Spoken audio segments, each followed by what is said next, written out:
আপনাদের সামনে বক্তব্য দেবেন মোহাম্মদ মাহমুদুল্লাহ মধু, প্রচার সম্পাদক গণফ্রন্ট।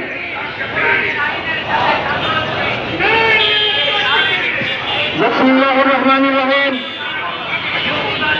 আপনারা সবাই জানেন আজকে এখানে এসে আমরা কেন উপস্থিত হয়েছি।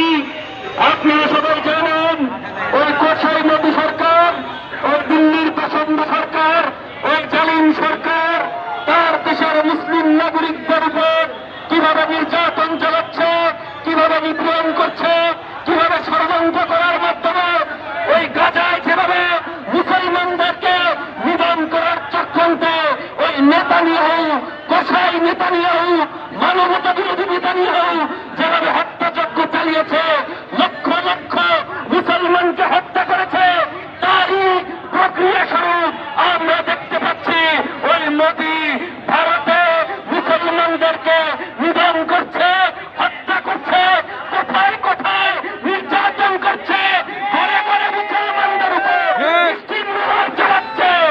আমরা দেখেছি মুসলমানদের সম্পত্তি বাজেয়াপ্ত করার নামে, নানান রকমের কলাকৌশল করার নামে মুসলমানদেরকে নিশ্চিহ্ন করার চেষ্টা করছে।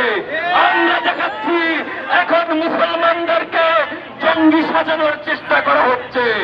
যতবার পৃথিবীতে মুসলমানদেরকে জঙ্গি বানানোর চেষ্টা করা হয়েছে, আমরা দেখেছি শান্তির পায়রা এই মুসলমানরাই উড়িয়েছে। আমরা বলতে চাই কাশ্মীর সীমান্তে যে হত্যাকাণ্ড হয়েছে তার তীব্র নিন্দা ও প্রতিবাদ জানাই, কিন্তু আমরা বলতে চাই এটা মুসলমানদের উপর দোষারোপ করার এক ষড়যন্ত্র। আমরা বলতে চাই এবারে মুসলমানদেরকে কোণঠাসা করা চলবে না। বাংলাদেশ সহ বিশ্বের সকল মুসলিমকে সতর্ক করতে হবে, তাদেরকে যুদ্ধের প্রস্তুতি দিতে হবে। যদি শান্তি আনতে পারে পুরা পৃথিবীতে, যদি কেউ শান্তি প্রতিষ্ঠিত করতে পারে তাহলে মুসলমানরাই করবে। কারণ মুসলমানরা এক স্লোগানে লা ইলাহা ইল্লাল্লাহ মুহাম্মাদুর রাসূলুল্লাহ, এই স্লোগান শুধু মুসলমানদের না, সমগ্র পৃথিবীর মানব জাতির জন্য শান্তির স্লোগান।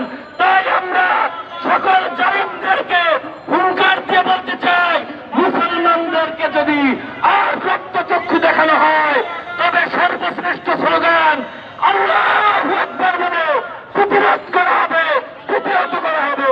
সবাইকে অসংখ্য ধন্যবাদ। এ পর্যায়ে আপনাদের সামনে বক্তব্য দেবেন মোহাম্মদ